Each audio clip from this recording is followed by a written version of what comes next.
My name is Jessica Hummel. I'm 30 years old. The week my family chose which daughter was worth saving started on a Thursday night. My sister was arrested on a Thursday night. By Friday, my parents had emptied their savings to get her out. 3 days later, my surgeon told me that if we delayed my surgery any longer, I might lose my chance to have children. My father looked at me and said, "Heather can't get through this alone. You can." My mother nodded. "Then handle it alone." I said, "Understood." 7 days later, a nurse opened my discharge paperwork and read, "Emergency contact, Olivia Mercer." My mother's face changed instantly. She wasn't my emergency contact anymore. She wasn't my medical proxy. She wasn't listed anywhere that mattered. What my parents didn't know was that my grandmother had made her own decision 4 years earlier, and in 10 days, they were going to hear it in her own words. Before I go on, please take a moment to like and subscribe, but only if you genuinely connect with this story. I need to tell you how I got here, not because I want sympathy, because the pattern matters. I was 12 the first time I understood my place in the family hierarchy. Heather was 8. She broke an expensive vase in the living room, the crystal one my grandmother had given my mother for her wedding. I was at school. I came home to my mother standing in the kitchen with the pieces wrapped in newspaper. "Jessica," she said, "you're old enough to know better than to let your sister near that vase. You should have been watching her." I was at school. I said this. My mother's expression didn't change. "You should have reminded her before you left." I was grounded for a week. My allowance, $5 a week that I'd been saving for a bike, was docked to pay for the vase. That afternoon, my father took Heather for ice cream because she was upset about the accident. I learned early, when something broke, I was responsible, even when I wasn't there. At 16, I worked part-time at a grocery store, saving for college. I'd accumulated $1,850 over 2 years. Heather was 12 and going through what my parents called a tough time socially. She wanted an iPhone, the expensive one. My parents couldn't afford it. My father sat me down at the kitchen table. "We need to borrow $320 from your college fund, just temporarily. Heather's struggling. She needs this. You understand, right? We'll pay you back next month when my contract comes through." I gave them the money. Next month became next year, became never. Heather got her phone. I kept working.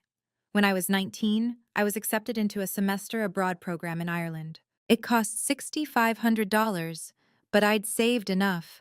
I'd worked since I was 16 for this.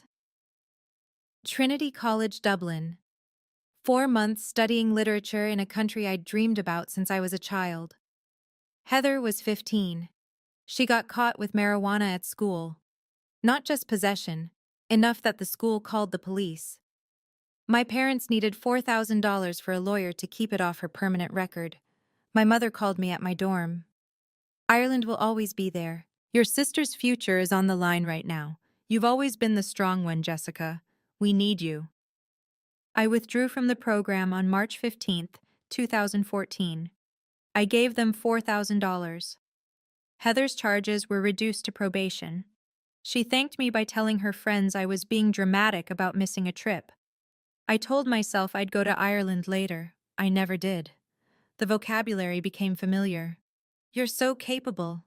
Heather's fragile. You understand, right? You've always had the strength your sister doesn't. That's a gift. Don't waste it." I was the responsible one. Heather was the one who needed help. It wasn't malicious. It was just fact. The way my father explained it, some people were built to handle pressure, and some people needed protection from it. I was built to handle it. Between 18 and 24, I estimate I gave or loaned my parents approximately $12,000. All of it went to Heather's various crises: legal fees, car repairs after she wrecked the Honda my parents bought her for her 16th birthday, rent when she lost jobs, which happened often because showing up consistently wasn't her vibe. None of it was ever repaid. By the time my grandmother Clara got sick, I'd been training for years. I just didn't know what I was training for. It started in the spring of 2019. Clara was 82. She began forgetting appointments, asking the same question 3 times in 10 minutes. At first, we thought it was normal aging. Then she called my father at 2 in the morning, asking why nobody had picked her up from church. It was Wednesday. There was no church on Wednesday. She'd been standing outside in her nightgown for 20 minutes before a neighbor found her. The neurologist said early stage Alzheimer's. Progressive, irreversible. My parents called a family meeting at their house on a Saturday afternoon in April. My father worked full-time as a contractor. My mother claimed she couldn't emotionally handle watching her mother-in-law decline. Heather was 20, working part-time retail between finding herself and exploring her options. Everyone's eyes turned to me. I was 24.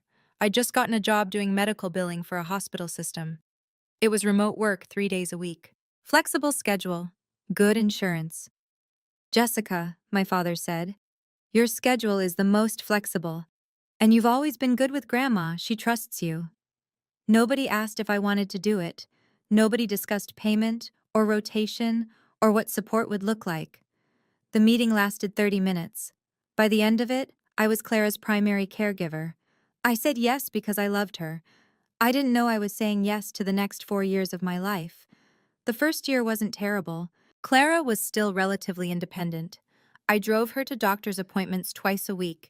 I managed her medications, filling a weekly pill organizer every Sunday night, and calling her every evening to make sure she'd taken them. I installed grab bars in her bathroom.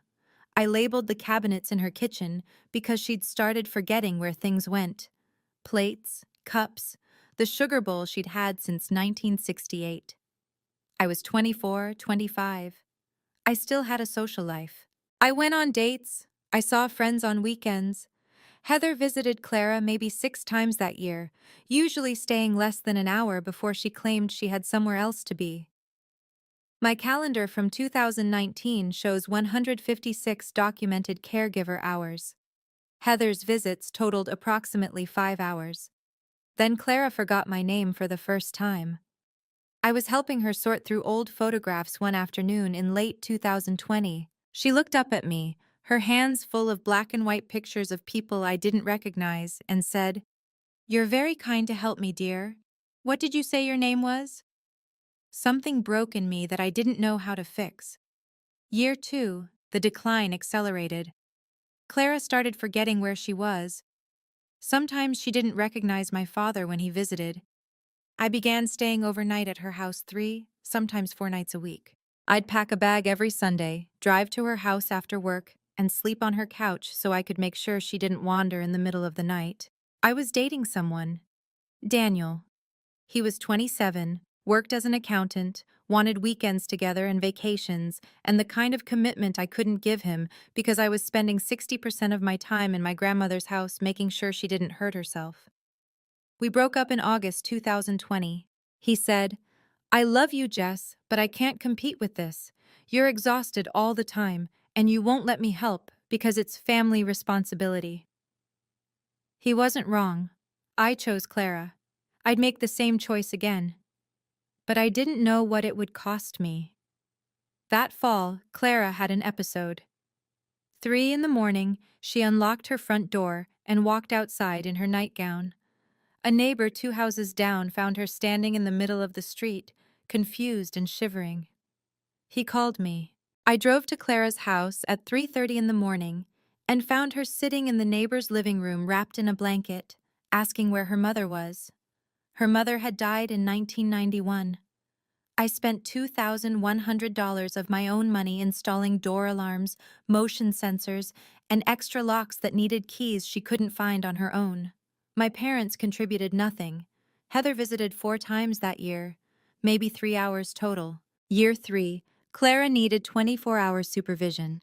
Medicare covered 20 hours a week of home health care. I handled the other 148 hours. Nights, weekends, holidays. I essentially moved into Clara's house, going back to my own apartment only to shower and do laundry. In October 2022, I got a job offer in Denver.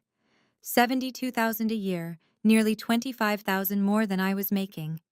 Career advancement, a city I'd always wanted to live in. I turned it down because no one else could take care of Grandma. My parents visited once a week for 30 minutes. Heather came twice that year. Both times she spent most of the visit on her phone. My calendar shows 468 documented hours in 2022 alone. I stopped counting Heather's hours because they didn't add up to anything that mattered. Clara had lucid moments, fewer and fewer, but they still happened. One afternoon in the summer of 2023, she was sitting in her rocking chair by the window, and I was reading to her from a book she used to love. She reached over and took my hand.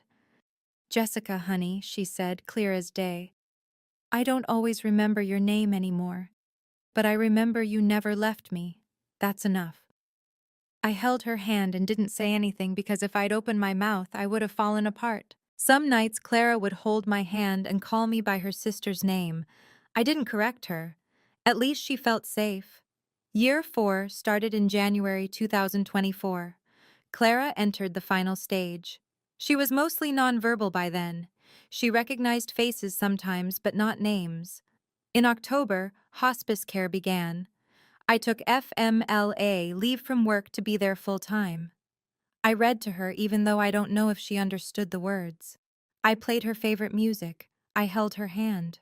She died at 11:43 p.m. on November 14th, 2024. I was sitting next to her bed, holding her hand, when her breathing stopped. My parents arrived at 11:58, 15 minutes after she was gone. Heather was in Kansas City at a concert. She didn't come home until 3 days later for the funeral planning. At the funeral, Heather cried loudly. People hugged her and told her how hard this must be. I didn't cry at all. I'd done all my crying in the 4 years before, when no one was watching. My father stood at my grandmother's grave and said, "I'm glad you were with her, Jessie. You were always her favorite." I wanted to say, I was the only one who showed up, but I didn't. I said, "She loved all of us." I documented 1,247 hours of caregiving over 4 years. I'd spent $6,200 of my own money on her care. Medical supplies, groceries, home modifications. Things insurance didn't cover and my parents said they couldn't afford. Heather's total visits over 4 years, approximately 10, maybe 15 hours combined. That still wasn't the part that broke me. 3 weeks after the funeral, the pain started getting worse. I'd had pelvic pain for years. Manageable. Ibuprofen-level pain. I assumed it was stress. Grief. The physical toll of caregiving. I took over-the-counter painkillers and kept working. By late December 2025, it wasn't manageable anymore. It was constant. Stabbing. On bad days, a 7 out of 10 that made it hard to sit at my desk. My best friend Olivia, who's a nurse at a different hospital, looked at me over coffee one Saturday and said, "Jess, you look gray. When's the last time you saw a doctor for yourself?" I'd missed my annual physical in 2023 and 2024. I'd spent 4 years managing medications and symptoms for someone else. I'd forgotten I had a body that could break too. I made an appointment with Dr. Sarah Morrison, an OB/GYN, for December 19th. The pelvic exam was excruciating. She ordered an ultrasound. When the images came back, she sat me down in her office and pulled up the scans on her computer screen. "Jessica," she said, "this is severe. You have stage 3, possibly stage 4 endometriosis, multiple ovarian cysts, extensive adhesions. You need laparoscopic surgery soon.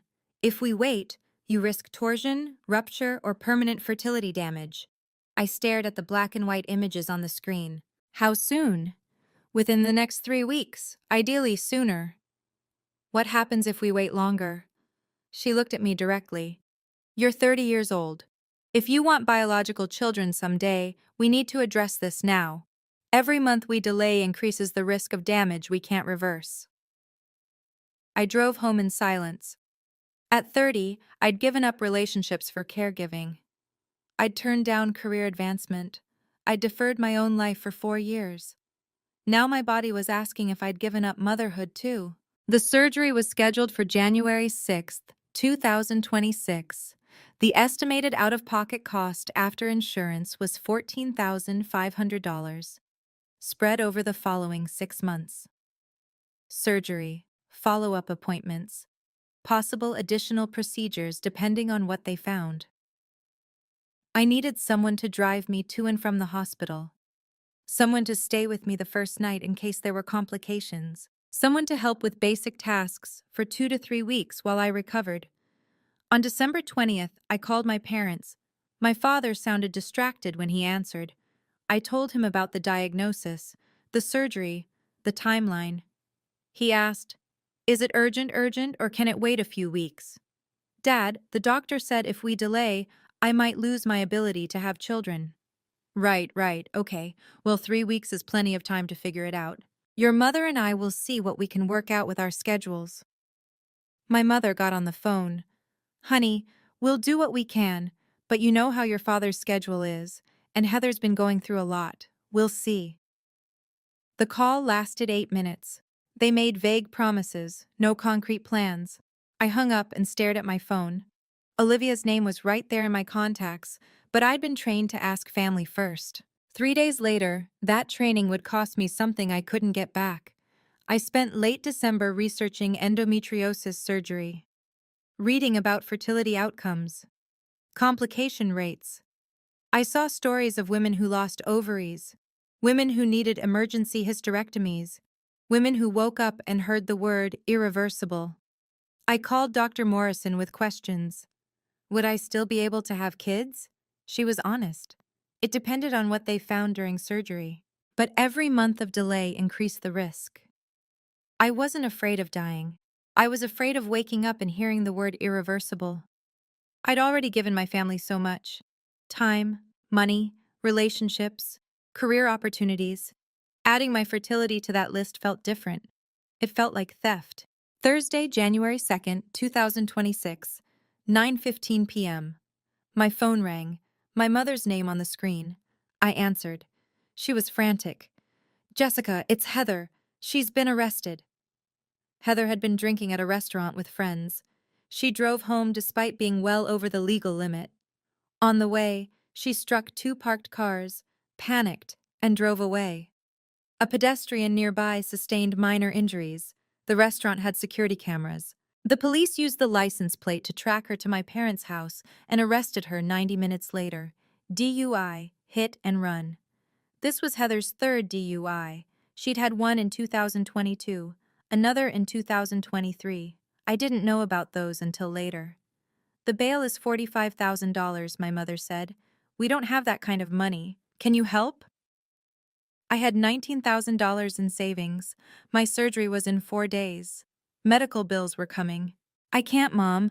I have surgery Monday and my own medical expenses." There was a long silence. Then my mother said something I'd never heard before. "Then we'll have to figure it out ourselves." She hung up. I sat on my couch holding my phone for 20 minutes. Something felt wrong, off balance. I couldn't name it yet. The next day, Friday, January 3rd, I was at work when I got a text from my father. "Went to bank, emptying savings, borrowing from Jerry, getting Heather out tonight." I texted back, "What about my surgery Monday?" 3 hours passed. Finally, "We'll talk about that later. Don't worry so much." My parents had $38,000 in savings. They withdrew all of it. They borrowed $7,000 from my Uncle Jerry, my father's younger brother. $45,000 total.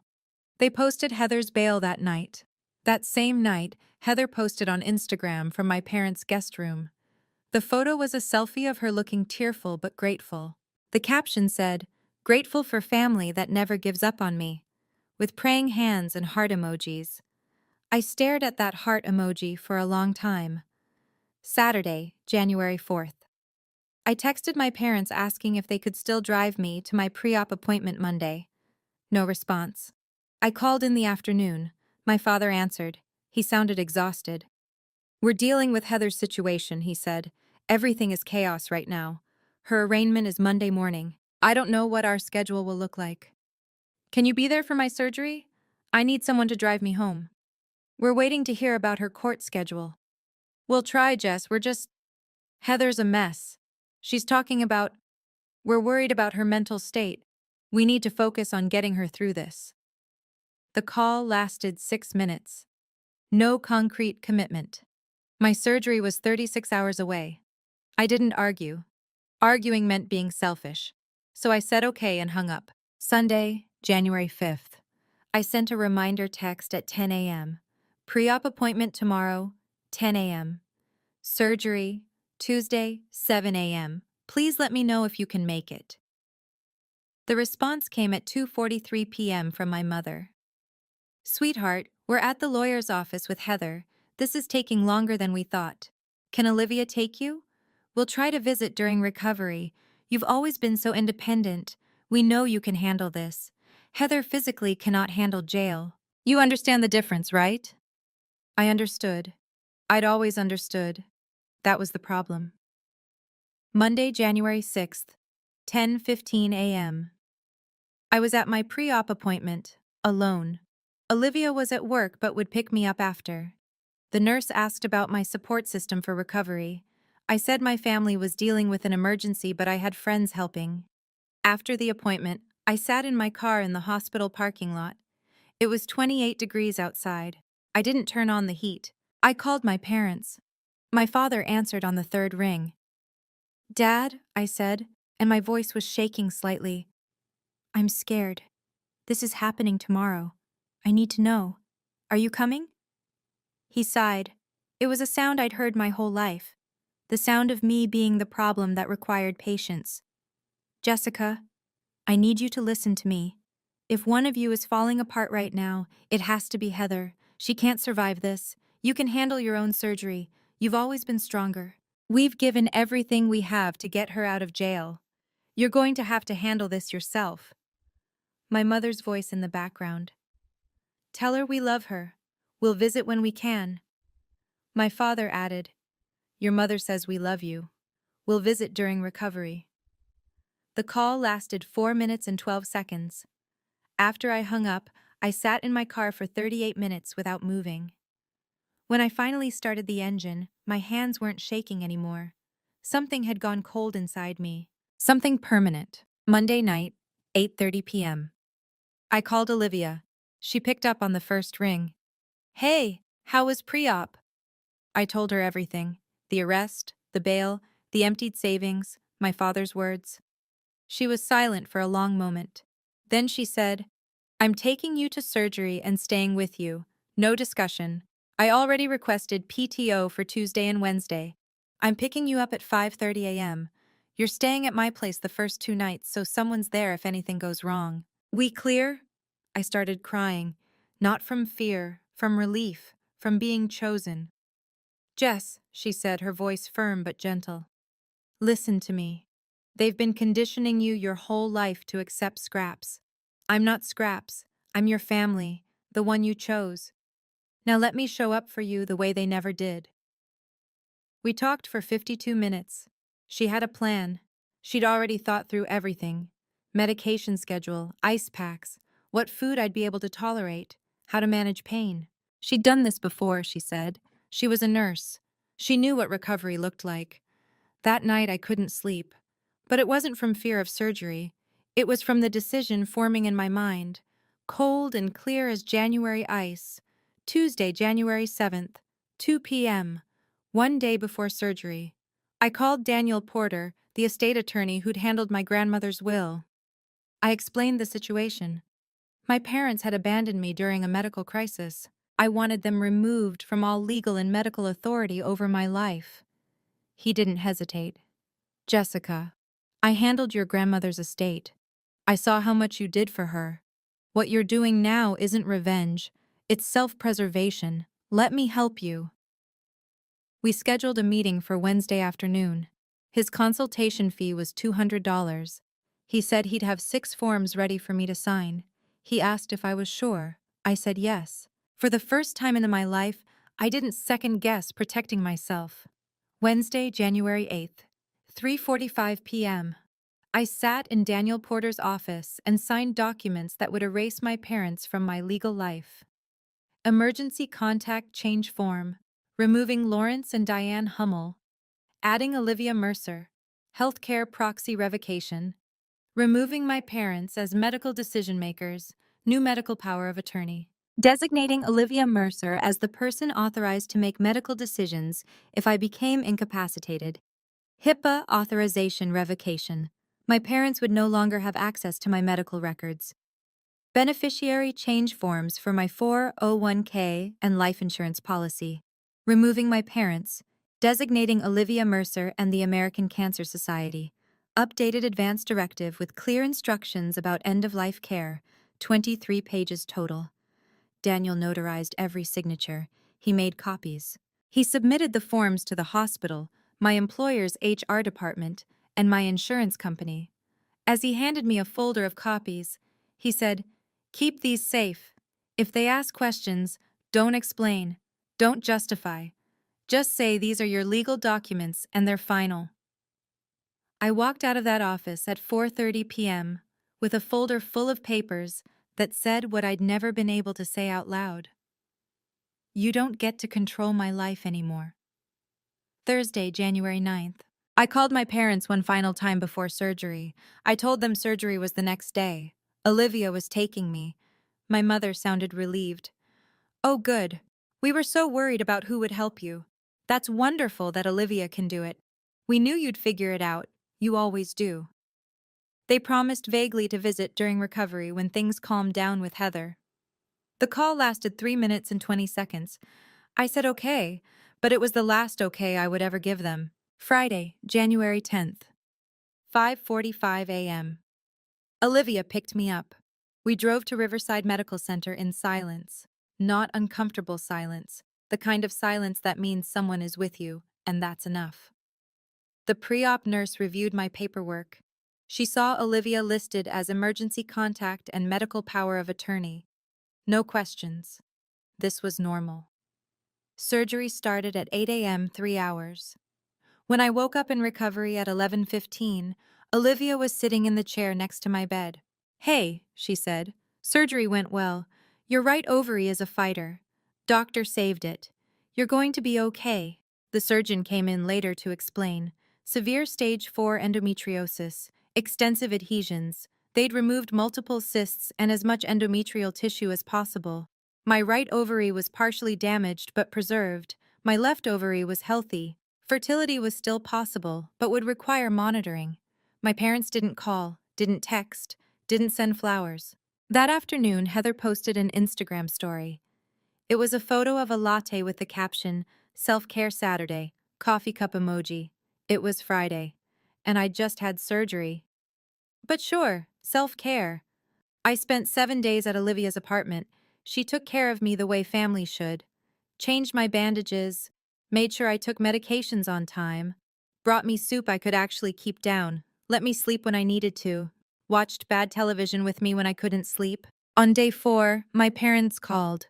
My mother asked how I was doing. I said fine.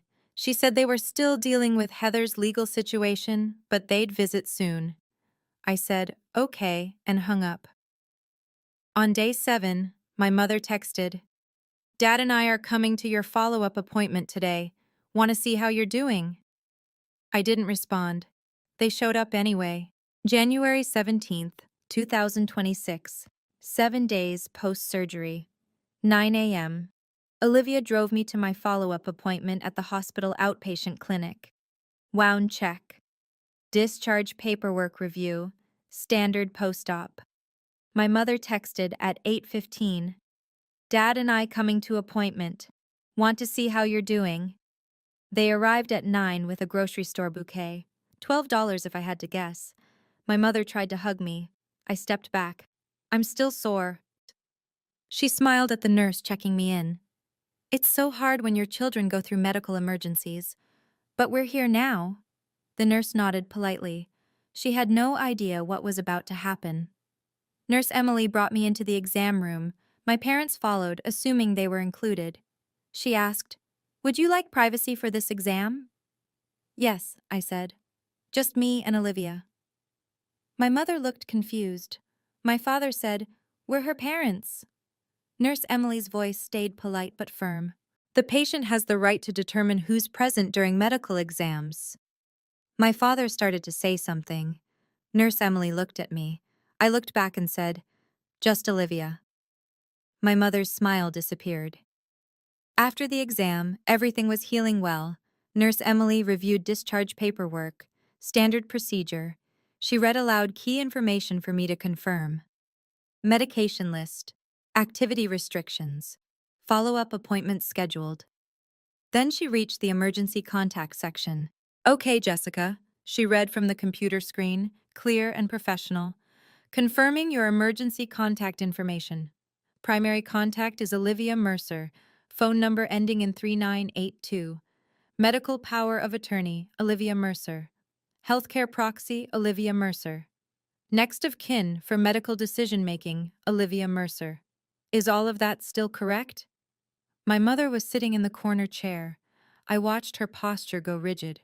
"Yes," I said. "That's correct." Nurse Emily made notes in the system. She had no idea she'd just detonated a bomb. She left to get discharge instructions. The door closed. My mother stood up. "What was that? Olivia is your emergency contact?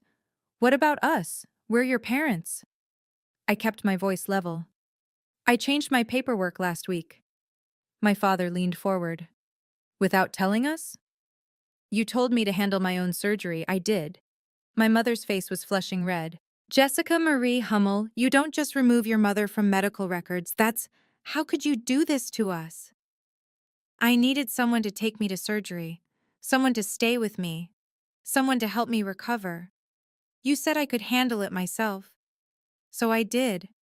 Olivia drove me. Olivia stayed with me. Olivia is the one who showed up. That's why her name is on the paperwork." My father stood. "This is because of Heather, isn't it?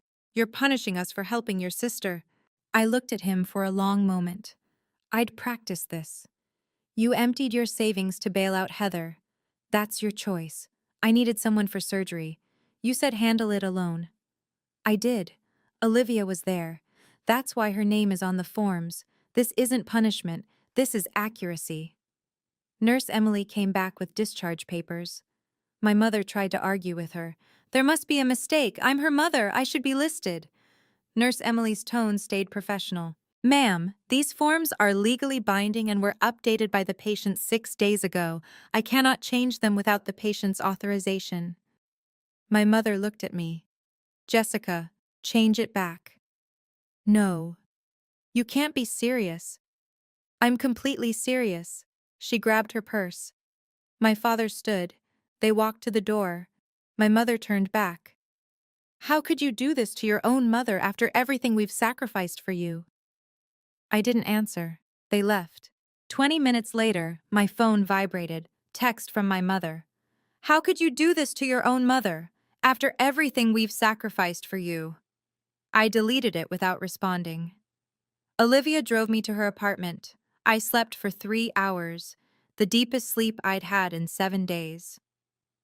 3 days later, my father called. "We need to have a family meeting," he said. "Sunday at 2 p.m., it's about your grandmother's estate." I asked what specifically about the estate. He was vague. "The attorney says probate is almost done. We need to figure out how to handle distribution fairly. Everyone needs to be there." I knew exactly what this meant. I called Daniel Porter. He said, "Bring the will and Clara's letter. Let them read it themselves." Sunday, January 22nd, 2026. 1:55 p.m. I pulled up to my parents' house at 4826 Maple Street, the house I'd grown up in. I parked on the street and sat in my car for 2 minutes. I was deliberately late. I wanted them waiting. I brought a folder. Inside were 2 copies of my grandmother's will and 2 copies of the letter she'd written. I got out of the car, walked to the front door, rang the bell instead of using my key. I didn't live here anymore. I wouldn't pretend I did. My mother answered. "Jessica, come in, come in. Everyone's here." The living room was formal, stiff. My father sat in his armchair, the dad chair, the one no one else was allowed to sit in. My mother sat on the love seat. Heather sat next to her, quiet, avoiding my eyes. Uncle Jerry was on the couch. My father's younger brother, 58 years old, drove up from Des Moines. He looked confused about why he was here. Aunt Marianne sat next to him. My father's older sister. 61. She'd flown in from Scottsdale. There was a coffee service set up on the table, my mother playing host. I sat in the chair nearest the door, kept my coat on, folder in my lap. Uncle Jerry leaned over and whispered, "Do you know what this is about?" "They're going to ask me to give up Grandma's inheritance." His face went pale. My father cleared his throat. He'd prepared a speech. "Thank you all for coming. Mom's passing was hard on all of us. Now that probate is finishing up, we need to discuss her estate. The house, the savings. It's a significant amount. I think Mom would want us to handle this as a family, with fairness and love." He paused for effect. "Heather is going through a difficult time right now. Legal fees, therapy, getting back on her feet. Jessica is doing well, steady job, her own place, financially stable. I think the loving thing, the thing that honors Mom's memory, is to split the estate equally between the girls. Or maybe even give Heather a larger share since she needs it more." He'd been talking for 4 minutes. He mentioned my caregiving 0 times. He said the word fairness 6 times. My mother nodded throughout. Aunt Marianne interrupted. "Lawrence, have you actually read Mom's will?" My father ignored her. He pulled out a typed document. 2 pages. "I've prepared a family estate agreement. It proposes splitting Mom's estate equally, 82,000 each, with an option for Jessica to voluntarily contribute additional funds to Heather's legal defense, as a gesture of family support." He slid the paper across the coffee table toward me. I didn't touch it. I looked at the document for a long time. Then I asked, "Dad, when's the last time you visited Grandma before she died?"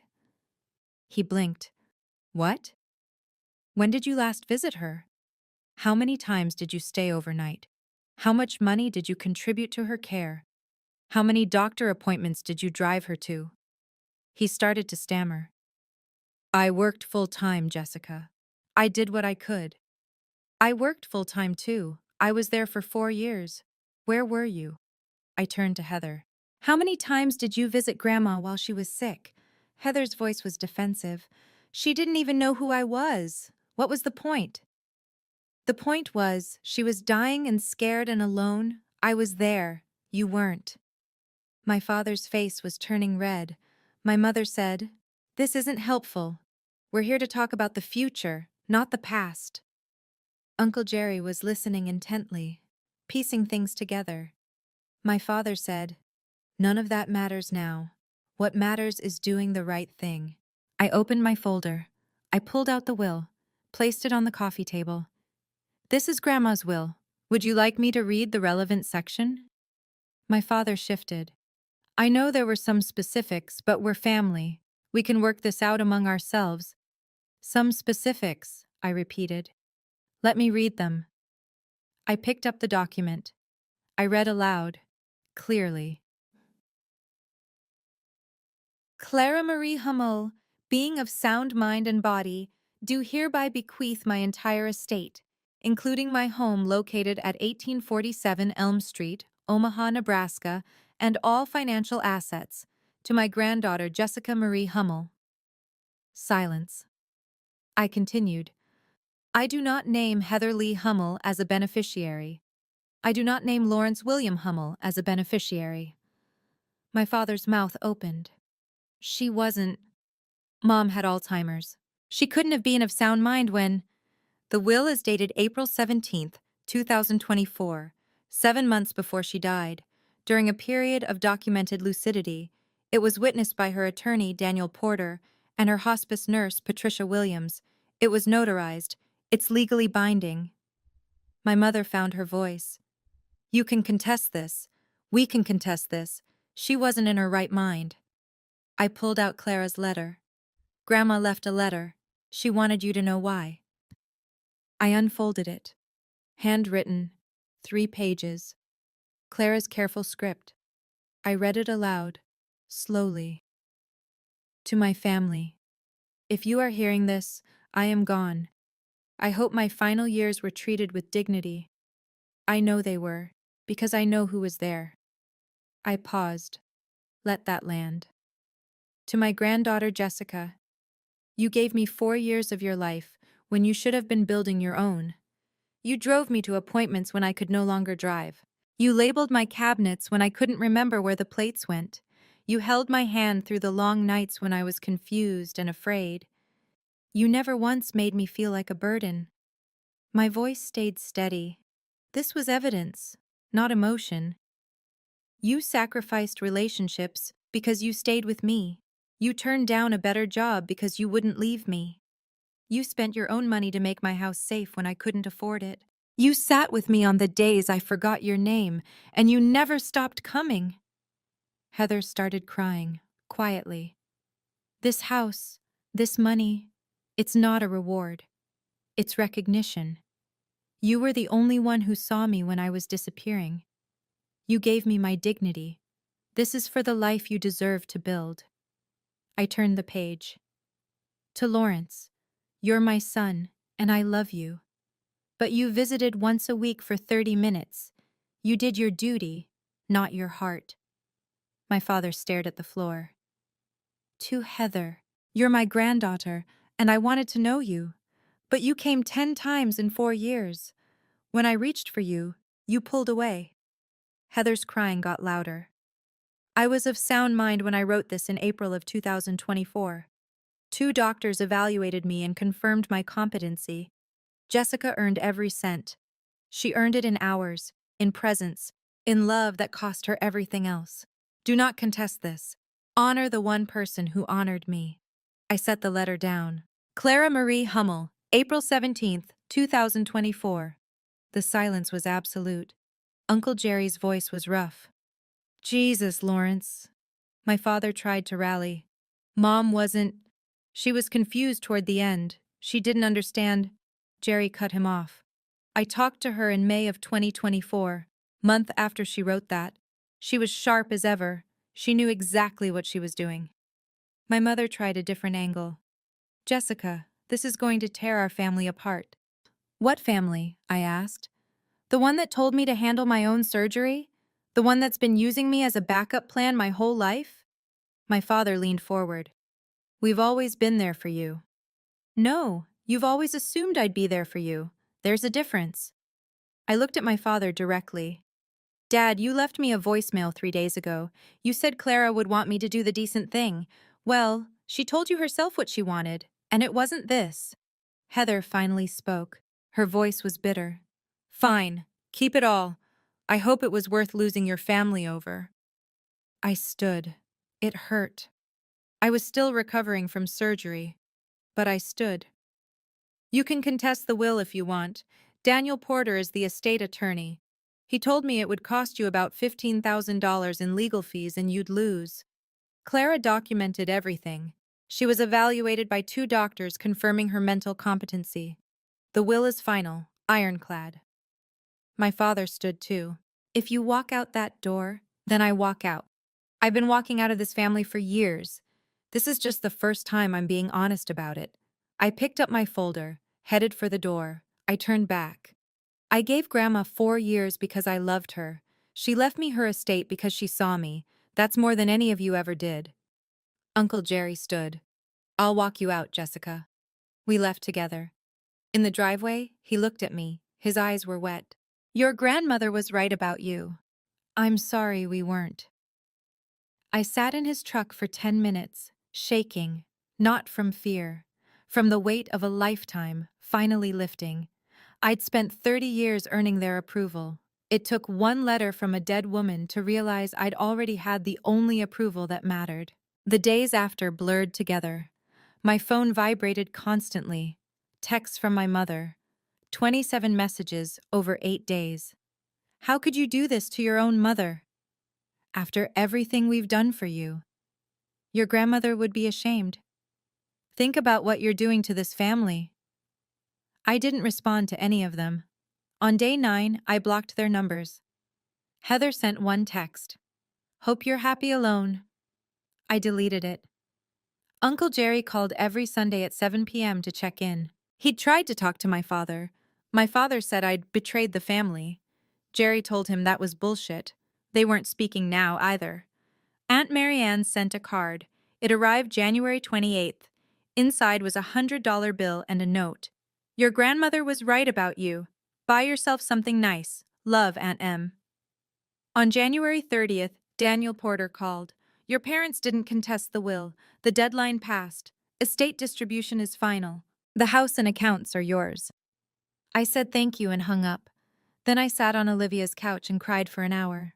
Not from sadness. From something I couldn't name yet. Relief, maybe, or grief for the family I'd never actually had. Early February, I went back to work part-time. Medical billing from home. 3 days a week to start. My coworkers knew I'd had surgery, but nothing about the family situation. Work was grounding, normal, a place where competence was rewarded, not exploited.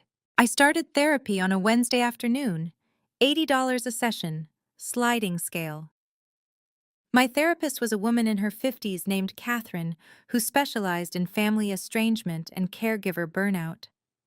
Third session, she said, "You weren't the strong one. You were the parentified child. There's a difference." Something clicked into place. She diagnosed me with complex PTSD from long-term emotional abuse and caregiver burnout. We started working through it.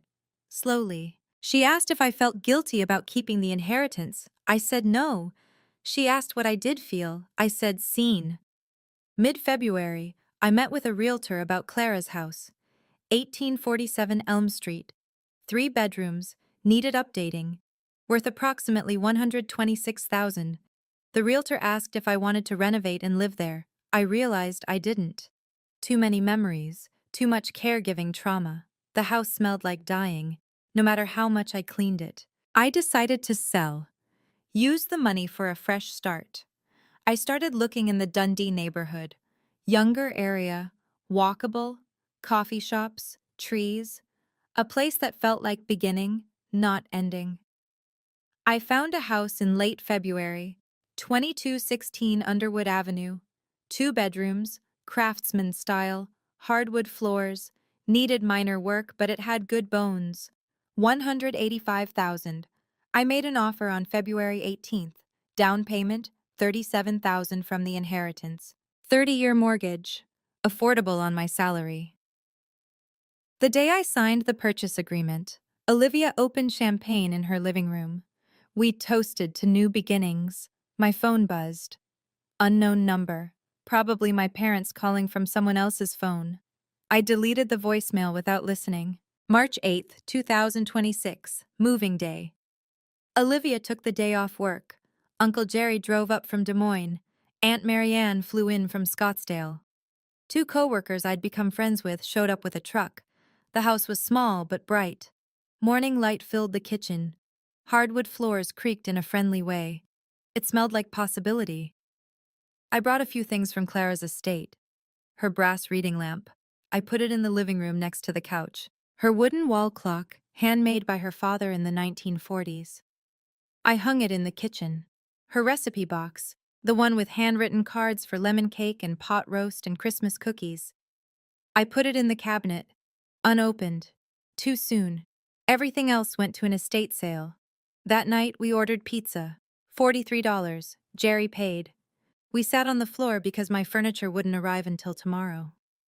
We talked about Clara's good years, before the Alzheimer's. When she was sharp and funny and made the world's best apple pie. At midnight, as Jerry was leaving, he hugged me. Your grandmother would love this place. She'd love that you built it yourself. After everyone left, I stood in my kitchen. My kitchen. In my house. Clara's clock ticked on the wall. Steady. Constant. Moving forward. I slept in my own house for the first time that night.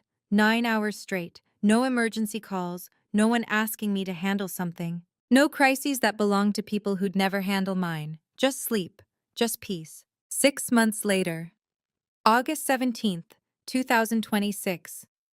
Life had settled into something that felt like mine. The house felt like home. I'd painted the bedroom a soft gray, planted tomatoes and herbs in the backyard, learning as I went. Half of them died. The other half thrived. That felt appropriate. My health was improving. Monthly check-ins with Dr. Morrison, fertility monitoring. The prognosis was cautiously optimistic. The surgery had worked. I might still be able to have children someday. Might. It was better than irreversible. Work was going well. I'd applied for a supervisor position in the billing department. The interview was next week. Therapy was helping. Catherine and I had been working through the parentification, the caregiver trauma, the decades of being told my worth was measured by what I could give. Slowly, I was learning I didn't have to earn love. I could just be loved. It was a strange feeling. But I was getting used to it. I'd joined 2 support groups online, one for estranged adult children, one for former family caregivers. I'd made friends, people who understood without me having to explain. I was dating casually, nothing serious, no pressure, just learning what it felt like to be with someone who didn't need me to fix them. My parents had sent one letter in July. Uncle Jerry delivered it. He looked apologetic when he handed it to me. The letter said, "When you're ready to apologize and heal this family, we're here." I didn't respond. I didn't plan to. It was Saturday morning, August 17th. I was in my kitchen making coffee. Clara's clock ticked on the wall. Olivia came over at 10. She had a key now. Chosen family privilege. We sat in the living room with coffee and pastries from the bakery on the corner. Morning light came through the windows. Clara's lamp glowed warm next to the couch. Olivia asked, "Do you ever regret it? Cutting them off?" I thought about it. Really thought. I regret that it took me 30 years to realize love shouldn't feel like debt. She nodded. We drank our coffee. Later that afternoon, I stood in my kitchen looking at Clara's recipe box. I'd been in the house 6 months and I still hadn't opened it. I opened it. Inside were recipe cards. Handwritten. Decades old. Flour-stained. Her lemon cake. Her pot roast. Her Christmas cookies. The things she'd made with love when her hands still remembered how. Underneath the cards, folded small, was a piece of paper. I unfolded it. It was a note, addressed to me, in Clara's handwriting. "Jessica, if you're reading this, I'm gone. I'm sorry I won't be there to see what you build with the life I'm giving you, but I know it will be beautiful, because you are. Build a life I would have been proud to see. You already earned it. You gave me dignity when I was losing everything else. You gave me love when I couldn't remember my own name. You stayed when everyone else left. This inheritance isn't payment. It's permission. Permission to choose yourself. Permission to build something that's yours. Permission to love people who love you back without conditions. You don't owe anyone your pain. You don't owe anyone your future. You gave me 4 years. Give yourself the rest. I love you. I see you. I always did." Grandma Clara. I stood in my kitchen holding the note, crying. Not from sadness, from something bigger than grief and smaller than joy, from being seen by someone who was already gone. I made her lemon cake that afternoon, from her recipe, in my kitchen, with my hands. It tasted like forgiveness. It tasted like freedom. It tasted like home. My grandmother didn't leave me a reward. She left me proof that love that costs you something still counts. And sometimes the people who see you best are the ones who remember you, even when they're forgetting everything else. My name is Jessica Hummel. I'm 30 years old, and for the first time in my life, I belong to myself.